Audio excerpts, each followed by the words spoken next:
Hey there.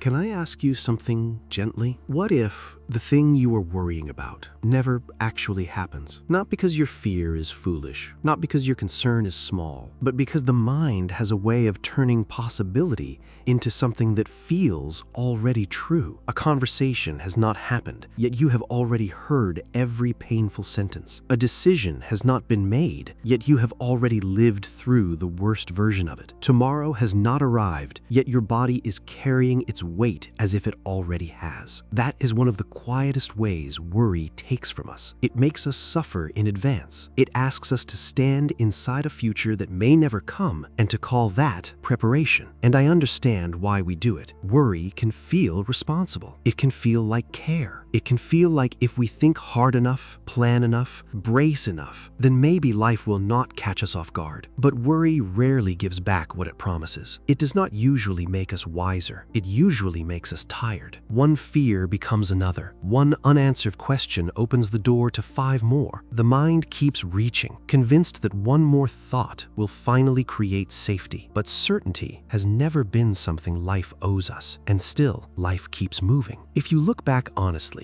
you may notice how many things once felt enormous in your mind and then never came to pass. The message you were sure would ruin everything. The mistake you believed would be remembered forever. The future you were certain would collapse under its own weight. At the time, those fears were real to you. Your heart did not know they were only possibilities. Your body responded as if they were facts. And yet, many of them passed without becoming the disaster you imagined. That does not mean nothing difficult has ever happened. It does not mean every fear is empty. Some worries point to real things that deserve attention, but there is a difference between being thoughtful and living in rehearsal. One helps you meet life, the other keeps you from being present for it. Maybe the question is not, how do I stop worrying?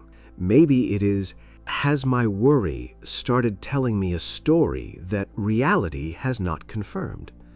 That question matters, because it creates a little space between you and the fear. It reminds you that every thought is not a prophecy. Sometimes it is only your mind trying, in its own imperfect way, to protect you from pain. That instinct comes from care, but care can become exhausting when it never rests. So if your mind has been loud lately, I hope you will not shame it. It has probably been trying to guard you from a hurt that hasn't even arrived. You can thank it for its vigilance without letting it decide the shape of your day. You do not have to carry grief for a future that has not introduced itself.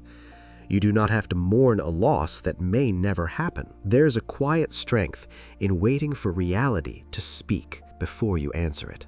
Not because that makes life easy, but because it keeps you from surrendering the present to a fear that may never become fact. So pause for a moment and let yourself return to what is here. Notice what is still standing, what is still true, and what has not broken. If tomorrow does bring something hard, you will meet it with the steadiness that has already carried you through other unknowns.